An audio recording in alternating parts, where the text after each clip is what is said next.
Hello everyone, so I'm coming at you with another movie review on the new Final Destination Bloodlines.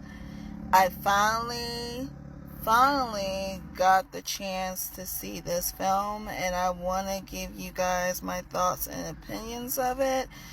But before I do that, I have to give a spoiler alert. So if you guys haven't had a chance to see the movie, or somehow or another you don't want to be spoiled by it, I advise you to stop right now.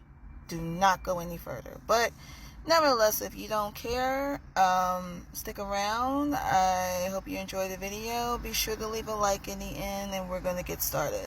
So, the Final Destination franchise is by far one of my favorite horror series. Been a fan of it since the first one, and been collecting the movies ever since. So when I found out that Final Destination Bloodlines came out, I saw the trailer on Facebook and I was like, oh my god, I gotta see this. I want to see this. And I could tell from the trailer that it ain't no bullshit, and it's up on the next level. So if you're into like gore and guts, and you guys know what I mean, this movie has that. So the movie first starts back in the 60s, of course, my favorite era, and it circles around this young lady named Iris. And she gets a premonition. You know how it starts if you guys are a Final Destination fan. She gets a premonition predicting her death and everyone else's death. They're on top of like this tower, and Death is on his shit again, and he calls the tower to burst into flames. The glass are breaking, people are falling out of the tower. You guys saw a little bit of the trailer and whatnot, but Iris predicted that, and because she ended up, she had that vision, she has saved a lot of people that night that were supposed to, and years and years go by. She has her next generation, and then we have Stephanie, who is Iris's granddaughter.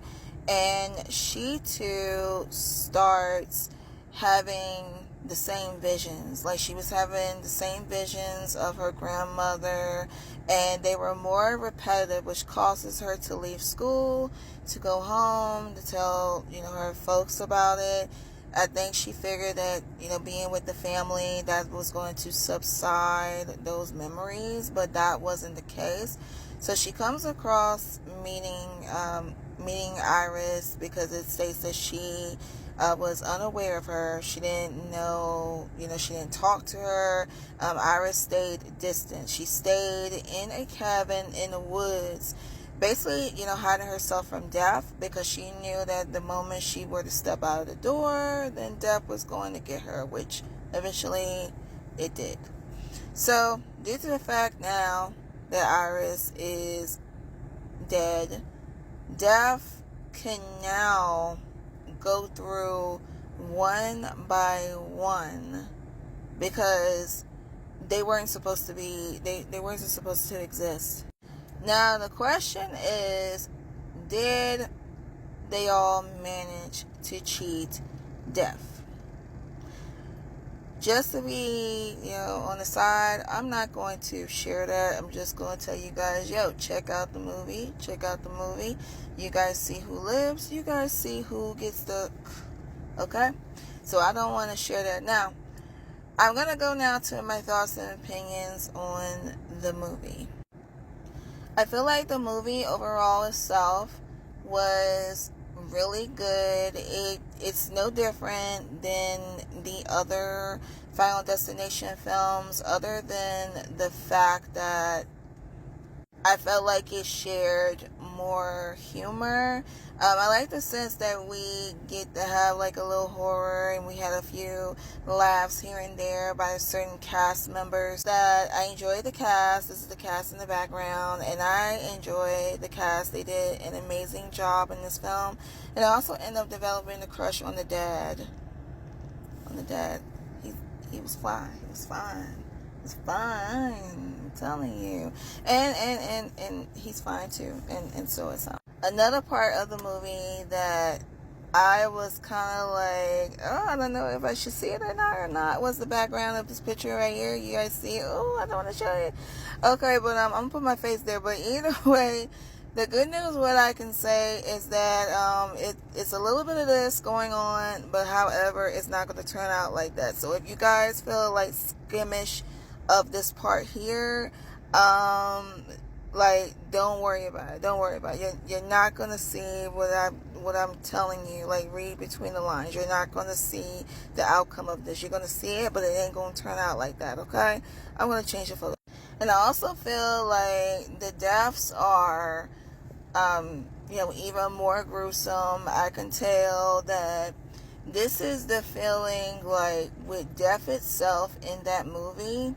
It was not wasting no time, bro. It was like, I'm going to get your ass and tear you up. That's the energy that I feel. Like, there was no time. Like, once he was coming after, like, going from one by one by one by one by one, it was no time. It was like boom, boom, boom, boom, boom. If you guys understand what I'm saying. If you guys get what I'm saying. So he didn't sugarcoat it. He was just like, I'm just like with a full force. It's nothing compared to the other movie. It was like, I'm gonna tear you a new one. And if you're looking for like gruesome material, if you're into that kind of shit, this is the perfect film for it.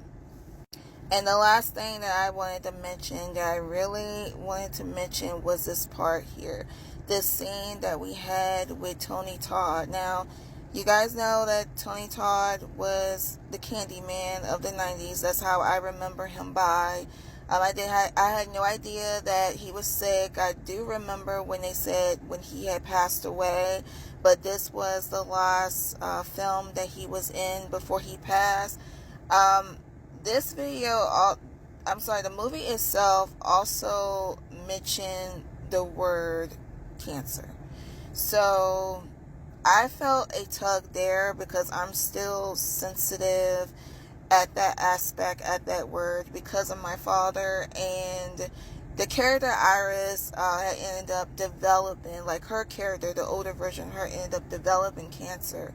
And not only her, Tony Todd, character as well, JB, he was also diagnosed with cancer.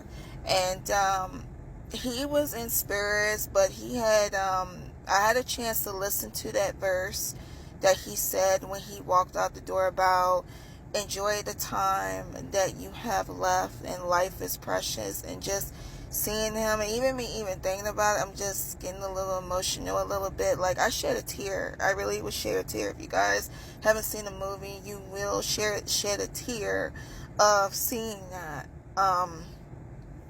part. I just didn't think, it's just like cancer. It's just so fucking disgusting. But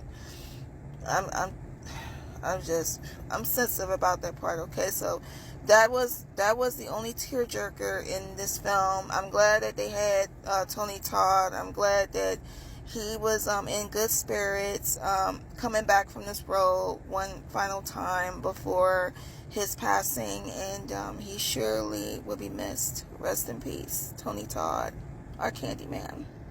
Alright guys, so that concludes my little review on the movie Final Destination Bloodlines. It is out right now in theaters. Go get your tickets now.